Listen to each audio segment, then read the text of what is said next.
kapuso ka, pero may mga friends ka from kapamilya, ang hindi masyado nakakaalam na fans dito.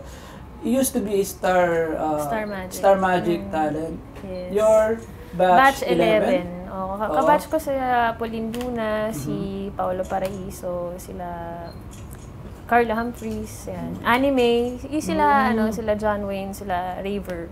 Bata pa sila nun. May communication ka pa with sina Rojun, Raver, sina Maha. Si Rojun nakakasama ko ngayon sa Sunday All-Stars.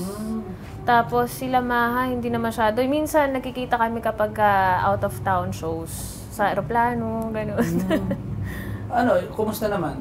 Yung closeness, okay pa rin ba? Nandun pa rin kasi once na may pinagsamahan kayo, hindi naman nawawala yun eh.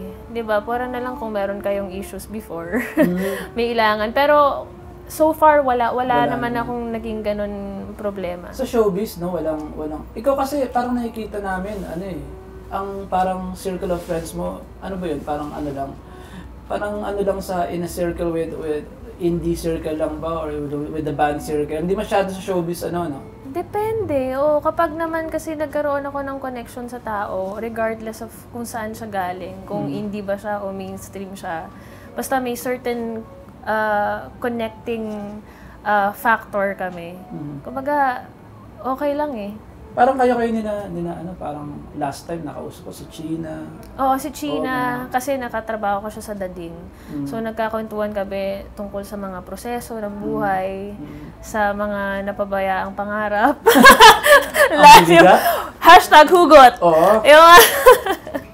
Pati nabanggit mo na #hugot, si JM din, di ba?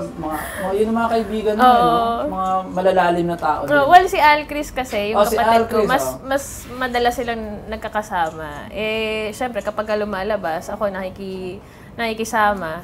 So, nakikilala ko rin sila.